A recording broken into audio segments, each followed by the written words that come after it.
In 1844, Henry Lehman, a German immigrant, arrived in the United States seeking a better life. He settled in Alabama and opened a small dry goods store. Soon he was joined by his brothers, Emmanuel and Mayer, and together they transformed the family business into a cotton trading company. The American Civil War brought with it a great demand for cotton, and the Lehman Brothers seized the opportunity to expand their business. After the war, they moved their company to New York, which was quickly becoming the financial center of the country. In 1870, Lehman Brothers was officially established as a brokerage firm on Wall Street. The brothers earned a reputation for honesty, hard work, and business acumen. By the early 20th century, Lehman Brothers was already a major player on Wall Street. The firm was involved in financing some of the largest companies of the time, including railroads, oil companies, and retail businesses.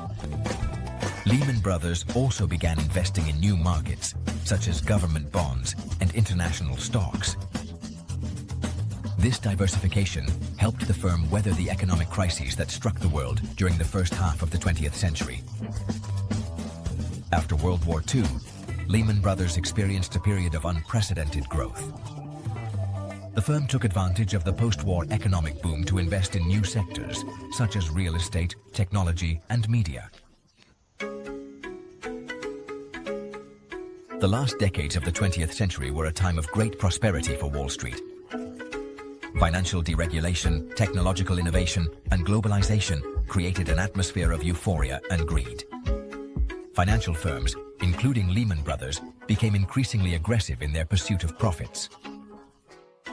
Junk bonds, financial derivatives, and other complex instruments became increasingly popular, although few truly understood the risks involved. In this environment of excess, Lehman Brothers became one of the main players. In the subprime mortgage market, a sector that promised great profits but concealed enormous risk.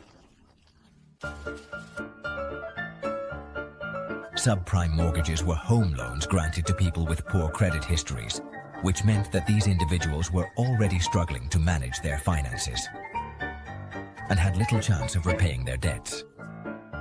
Despite this, banks and financial institutions continued to issue these loans.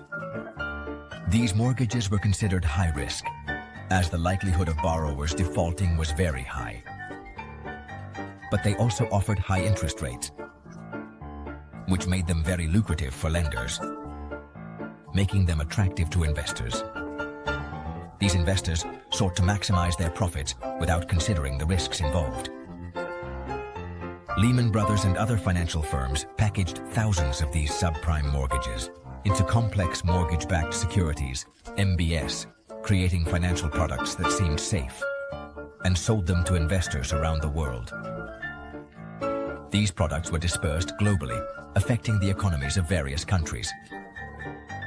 These investors, blinded by greed, did not realize the lurking dangers. They ignored the warning signs indicating that the housing market was overvalued and continued buying these toxic products, believing that housing prices would keep rising indefinitely. The US housing bubble, inflated by subprime mortgages, grew rapidly. It reached its peak in 2006. At that time, housing prices were at unsustainable levels. When housing prices began to fall, the situation became critical. Millions of people found that their homes were worth less than their mortgages, meaning they owed more than their properties were worth. This led to a wave of defaults and foreclosures, unleashing a global financial crisis. Section 5. The Fall of the Lehman House. September 15, 2008. On September 15, 2008, Lehman Brothers, one of the oldest and most powerful financial firms in the world, declared bankruptcy. This event marked a turning point in modern financial history. The news shocked Wall Street and triggered an unprecedented global financial crisis. Stockbrokers and investors were stunned, unable to comprehend the magnitude of what was happening. The fall of Lehman Brothers was the result of a series of strategic errors, poor risk management, and a lack of transparency. The firm had been operating with a high level of leverage, which increased its vulnerability.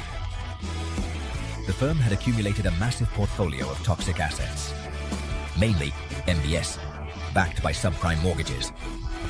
And when the real estate market collapsed, Lehman Brothers found itself unable to meet its financial obligations. The lack of liquidity and the loss of confidence in the market were devastating. The US government, fearing a total collapse of the financial system, decided not to bail out Lehman Brothers. This decision was made after intense deliberations and emergency meetings. This decision, although controversial, sent a clear message to the market. No institution was too big to fail.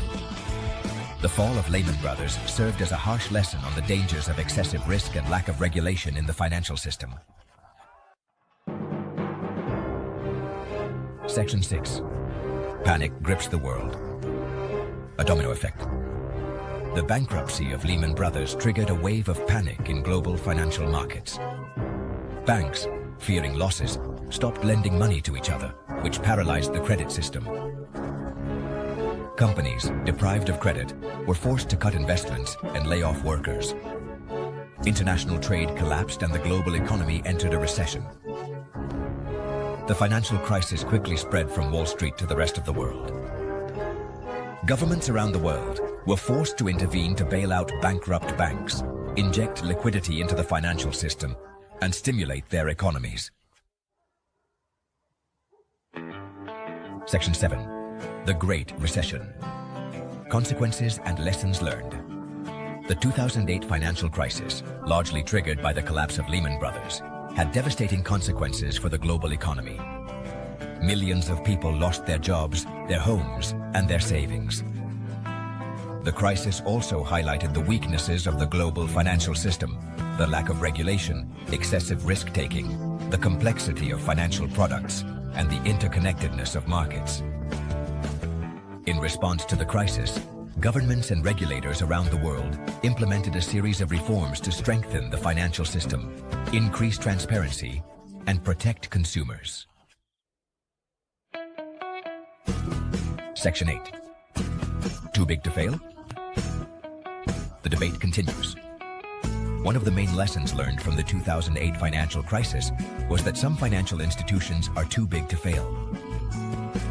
The collapse of Lehman Brothers demonstrated that the bankruptcy of a systemically important financial institution can have catastrophic consequences for the global economy.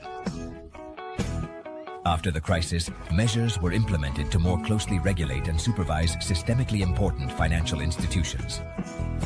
However, the debate on how to address the problem of institutions that are too big to fail continues.